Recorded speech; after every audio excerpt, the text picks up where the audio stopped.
అయితే మనము మొగోళ్ళం కదా, 12 గంటల దాకా బయట తిరిగి వస్తాం.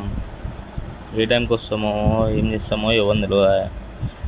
వచ్చినప్పుడు ఏముంటుంది, ఇంట్లో ఏముంటుంది తీసుకొని తినాలి. ఇగో మా అమ్మ ఏం చేసింది, ఏదో ఆకుకూర, అది ఏం కూరనో నాకు కూడా తెలియదు. జరంత అన్నం వేసుకున్నా, కలిపి తెంగిన తింటున్నాయి. తప్పదు మరి, ఏం చేస్తాను బయట బలాదూరు వచ్చినాక ఏది ఉంటుంది వేసుకొని తినాలి.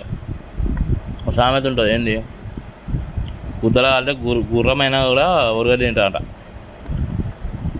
సో అట్లా ఇక ఏది ఉంటుంది వేసుకొని తినాలి ఏమంటున్నా. నా లెక్కన ఎంతోమంది ఉంటారు నాకు తెలుసు. అది ఎవరైనా ఉంటే ఇక కమెంట్ చేయరాదురు. ఇక మామిడికాయ పచ్చడి కూర